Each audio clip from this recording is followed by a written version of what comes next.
Hello guys, nagbabalik tayo dito kay Realme SM City Lipa. Guys, ito good news. Kasi doon sa mga naghahanap nga pala ng latest model po ni Realme, meron na po tayo ditong bagong release. Yan. Bali yung 12 series po nila ito, naka-display na. Pero yun nga lang guys, wala pa tayong idea doon sa presyo nito. So aabangan po natin yung magiging presyo po ng dalawa na to. Pero maganda dito guys, ito may experience na natin ang kanilang 12 series. So ito yung 12 plus 5G. So napaka-flat po niyan. Then yung likod po nito guys, naka-vegan leather din. Tapos yung kanilang ito, yung plus naman, yung 12 Pro Plus 5G. Yan. So ito guys, mamaya ay ating babalikan yung specs po nito para sa ating latest update. Yan. And guys, umpisa muna tayo sa update po ng kanilang mga entry level at saka yung iba pang mga models. Guys, ito unahin na natin. Ito guys, for Realme C51, sa mga nagtatanong po, ito na po yung pinaka-budget po ni Realme ngayon. Tapos yung nga pala yung isa pa, yung Note 50. Ito pala, check natin ang Note 50. Wala silang display dito ng Note 50. Ayun, bali ang price nga pala guys ng Note 50 is 3,599. Nga lang wala tayong display dito. So sa mga naghahanap po ng Note 50, sa ngayon lang is out of stock. Pero price po nun ay 3,599. 64 gig po yun. Tapos ito guys, punta na tayo dito kay Realme C51. Ito sa mga nagtatanong kung magkano na daw po ngayon ang price po nito sa Realme C51. Bali ito guys, tuloy-tuloy pa rin yung kanilang price dito na price drop. Yung kanilang 128 gig na yan, 6,499 before. Ito discounted pa rin ng 1,000. Bali 5,499 na lang. So ito guys, 33 watts superbook charge, 90 Hz po refresh rate ng screen at naka 6.7 high definition display po ito. Yan guys, naka-capsule po yan. Pag sinacharge makikita natin yung capsule. Yan. Yan. Ito guys, Realme C51, meron na rin siyang 50 megapixel pagdating sa kanyang AI camera. So hindi na rin pahuli yung entry level po ni ni Realme. Kasi yan, sa halagang 5,499 naka 50 megapixel na po yan.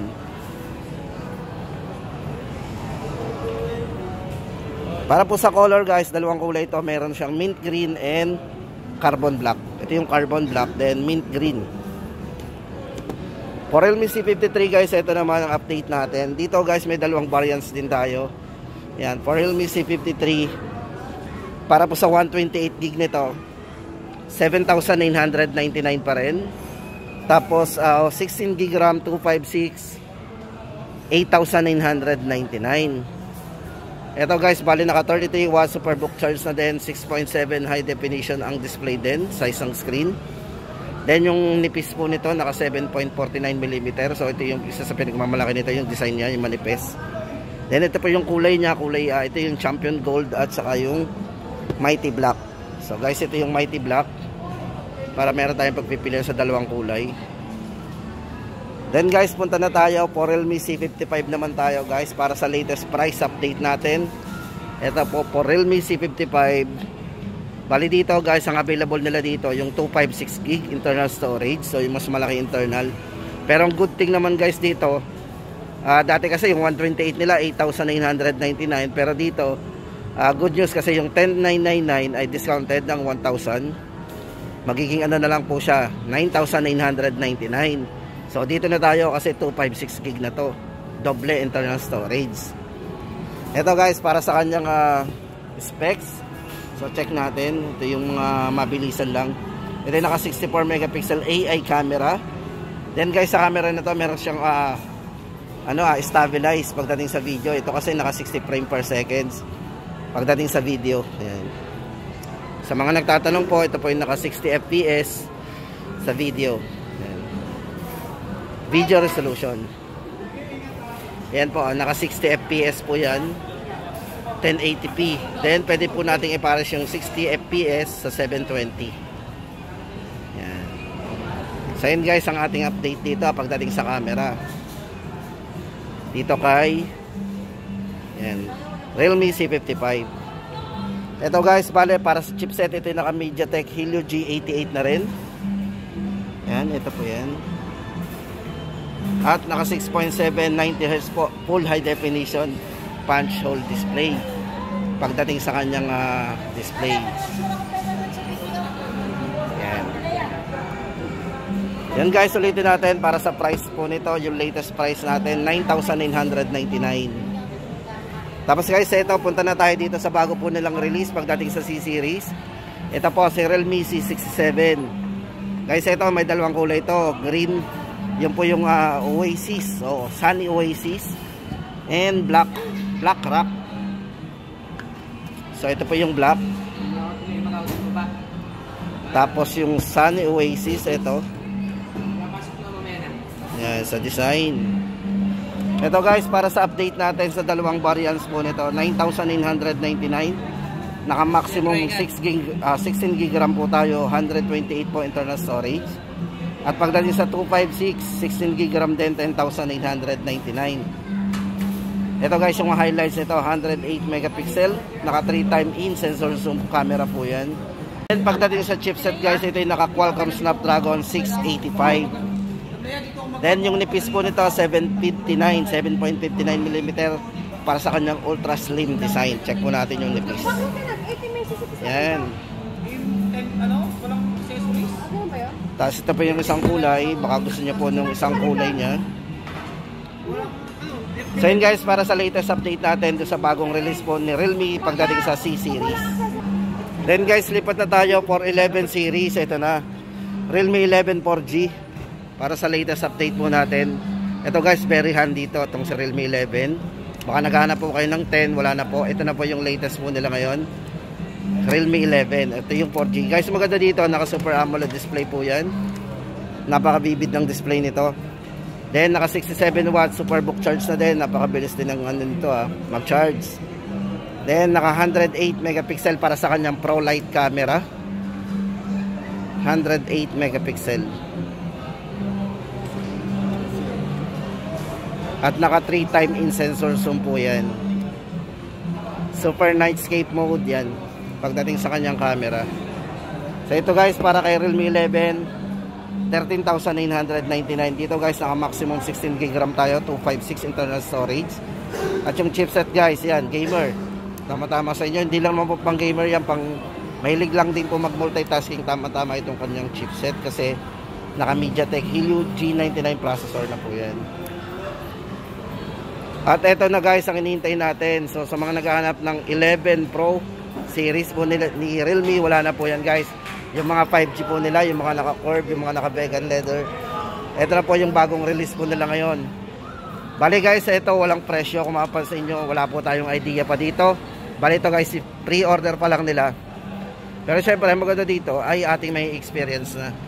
May papakita ko na po sa inyo ng yan, para meron tayong idea, yung actual. Ito guys, pag inipo nyo yung likod, naka-vegan leather po yan.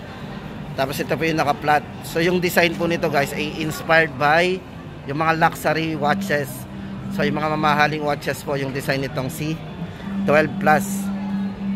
Then isa po dito sa mga highlights po nito, yung camera po nito. Ito po ay naka-Sony camera. So meron siyang OIS din. Yan. Super OIS ang ginamit sa kanya. So napaka-stabilize po nito. Yan. Guys, ito pagdating sa presyo, wala tayong idea. Check po natin yung camera nitong si Sony. Yan, ang kanyang Sony camera. Check po natin. So, kung gaano kalinaw. Grabe, sobrang linaw. Pansin nyo ba kung gaano kalinaw yung camera? Tapos pagdating dito guys, ito may naka ultra wide angle po yan. So yan, ang lawak ng kuha natin. Pag ginamit natin yung 0.6. So ito guys is 112 degree kapag 0.6 po ang ginamit. So kitang kita natin. Then sa video guys, ito sa mga nagtatanong nga pala kung may stabilize. Guys, ito meron siyang stabilize kasi ito ay naka 1080p din, 60 frame per seconds. At ang maganda dito guys, pwede nating ilagay sa 4K resolution na naka 30 frame per seconds naman kung gagamitin natin yung mas mataas na resolution. Yan. Ito yung 40K. Then sa kanyang meron siyang street camera, night portrait. So yan. Tapos pagdating sa kanyang more, ito check natin yung mga more. Dito guys, meron siyang dual view video at long exposure din meron. At maganda dito guys, ito group portrait. Siyempre maramihan niya. Yan pa yung mga bago sa camera niya. Out natin Leia.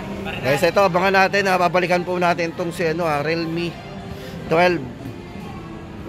Ito yung kanyang 12 5G. Realme 12 Plus 5G. Yan. Linaw. Tapos guys, hindi lang yan. Kasi kung magpe-pre-order po tayo, singit na po natin. Makaka-previous po tayo dito ng mga air fryer at saka yung mga 4 liter na digital rice cooker. So yun, pipili tayo doon. Then guys, ito naman, punta na tayo dito sa isa. Ito po si Realme 12 Pro Plus 5G naman. Ito para sa design guys, ito ay naka vegan leather din po sa likod. Then maganda dito, naka quad curve yung kanyang display. So dito guys, may experience natin yung flagship talaga kasi yung ginamit po dito yung mga latest po nito pagdating sa kanyang OS. Ito guys, check natin yung chipset po nito. Yan, bali ito guys, naka Qualcomm Snapdragon 7S Generation 2 na naka 4 nanometer po. Grabe, naka 4 nanometer, sobrang bilis po nito. Yan, so maganda po dito, may malakas po siyang processor, tapos ay matipid po to sa battery consumption. So yan, tama-tama yan sa mga babad manood at saka maglaro kasi malakas tapos matipid sa battery. At sa camera guys, ito check natin yung kanyang camera. Meron siyang 3 times optical zoom. Yan, periscope portrait camera. Yan, 120 times zoom din po yan. So yan, may experience natin yung sobrang linaw na zoom. 120. Then cinematic portrait.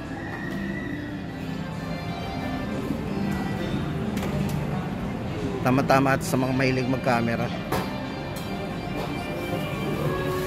Ito guys, bali ang design din ito ay din, inspired by luxury watches din.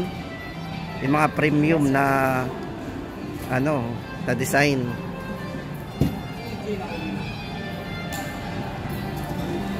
So ayun guys, wala pa lang tayong idea dito sa mga presyo po nito. Ito po, aabangan po natin to.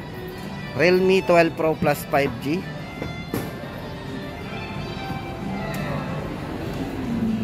Grabe oh.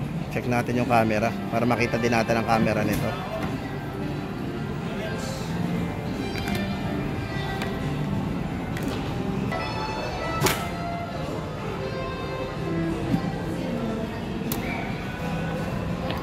At yun guys, dito nagtatapos ang ating update. Babalikan po natin yan para sa update po uli natin kung magkano yan.